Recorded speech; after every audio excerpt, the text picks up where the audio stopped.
Hello and good evening viewers, कैसे हैं आप लोग। स्वागत है आपका शेयर बाजार ज्ञान की एक और वीडियो में। और इस वीडियो में मैं बात करने वाला हूं जस्ट डायल के शेयर के बारे में। 3.5% नीचे बंद हुआ है। जो फ्राइडे को सेशन निफ्टी काफी नीचे गिरा, मार्केट पूरी नीचे गिरी, तो जस्ट डायल के अंदर में भी एक कमजोरी आई है। तो इस वीडियो में मैं बात करने वाला हूँ जस्ट डायल के शेयर के फ्यूचर के बारे में। फ्यूचर मतलब आने वाला समय, उसके अंदर में कैसा लग रहा है ये शेयर। तो लेवल्स की बात करेंगे और कैसा चार्ट लग रहा है, क्या इसके अंदर में कुछ रिवर्सल आने के चांसेस है, इन सारी चीजों के बीच में हम बात करेंगे। तो अगर आप चैनल पे नए हैं तो चैनल को प्लीज सब्सक्राइब कर लीजिए, ताकि आपको रोज आने वाली वीडियोस लगातार मिलती रहे। सबसे पहले हमारे को ये देखना चाहिए कि जस्ट डायल के अंदर में इस साल हुआ क्या है। लगभग 40% स्टॉक टूट चुका है इसी साल। रिटर्न तो नहीं दिया, 40% नेगेटिव का रिटर्न दिया है। जहां पे मार्केट ऊपर जा रही है, ऑल टाइम हाई के पास जा रही है, ये स्टॉक जो है वो गिरता जा रहा है। तो अब क्या होगा इस स्टॉक के अंदर में, ये देखने के लिए हमारे को समझना ये पड़ेगा कि अभी तक हुआ क्या है। पिछले 10-12 हफ्ते की मैं बात करना चाहता हूँ। ये डेली चार्ट है जस्ट डायल का। और जस्ट डायल ने इस साल जो एक लो बनाया है वो है 520 रुपए का, राइट। 520 रुपए का लो बनाया है जस्ट डायल ने, और अभी चल रहा है 580।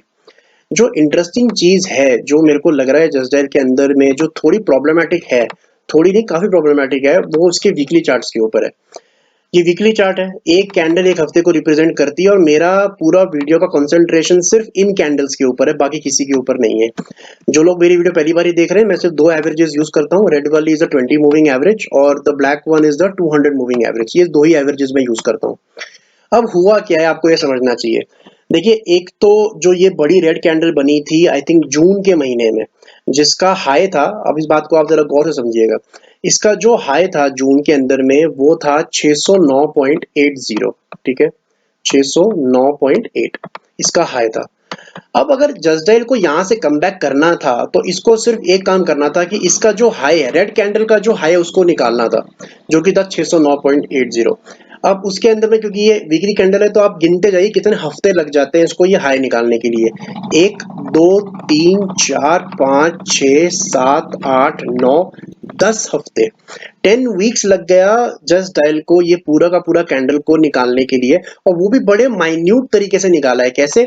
ये वाला जो आप कैंडल देख रहे हो ग्रीन वाला, इसके अंदर में फाइनली इसकी जो क्लोजिंग है वो इस हाई के ऊपर है। और इसकी क्लोजिंग कितनी है? इसकी क्लोजिंग है 610.8, मतलब महज 1 रुपया ऊपर इसको लग गया। 10 हफ्ते लग गए इसको निकालने में। 1 रुपए का हाई, जो इसका रेड कैंडल का हाई था। और अब क्या होता है, लास्ट वीक क्या होता है, फ्राइडे को इसी कैंडल का, इसी जो रेड कैंडल है, इसने जो पिछली ग्रीन कैंडल था उसका लो एक ही हफ्ते में तोड़ दिया। जो ग्रीन कैंडल आपको छोटी सी दिख रही है तो ग्रीन कैंडल, लेकिन इसका भी लो इसने, इसका ही तो क्या, इसके जो लास्ट टू लास्ट वीक का लो था वो भी निकाल दिया इसने। So this just shows the amount of bearishness that is there. The weakness जो है स्टॉक के अंदर में वो इतनी ज्यादा है इस टाइम पे कि कोई भी बुल मूव, कोई भी बायर जब इसके अंदर आता है उसको एकदम से इस गेम से निकाल दिया जाता है। एक तरफ तो जो एक सेलर की कैंडल इधर बनती है, उसको बायर को निकालने को 70 दिन लग जाते हैं, 70 दिन कैलेंडर टाइम लग जाता है।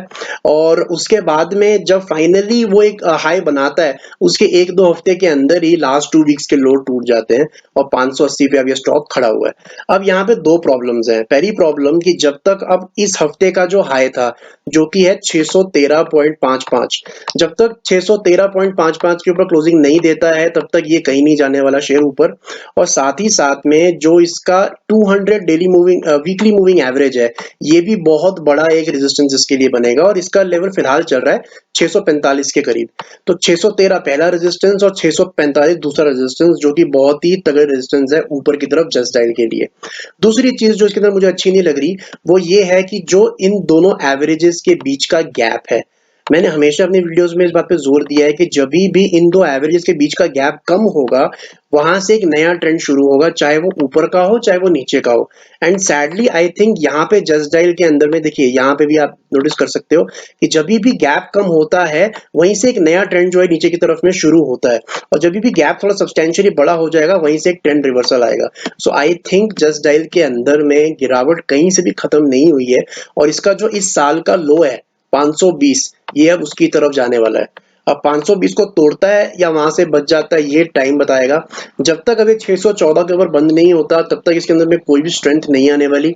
और 614 अगर बाय चांस निकाल भी दिया, तो ये जो वीकली मूविंग एवरेज ऊपर खड़ी हुई है 640 650 के करीब, ये बहुत ही बड़ा रेजिस्टेंस इसके लिए होने वाला है। तो जस्ट डायल में जो अपसाइड है वो बहुत लिमिटेड है, 10% के करीब की अपसाइड है, और नीचे जो बहुत ही इंपॉर्टेंट लेवल है 520 का, जो इसका ईयर का लो है, वो सिर्फ 10% दूर है।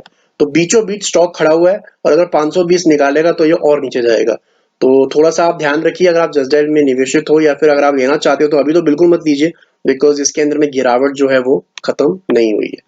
दोस्तों ये था मेरा analysis on just dial. I hope आपको समझ में आ गया। कोई सवाल है तो आप कमेंट सेक्शन में जरूर डालिए। मैं मिलूंगा आपसे अपनी अगली वीडियो में, तब तक आप अपना ख्याल रखें and all the best guys.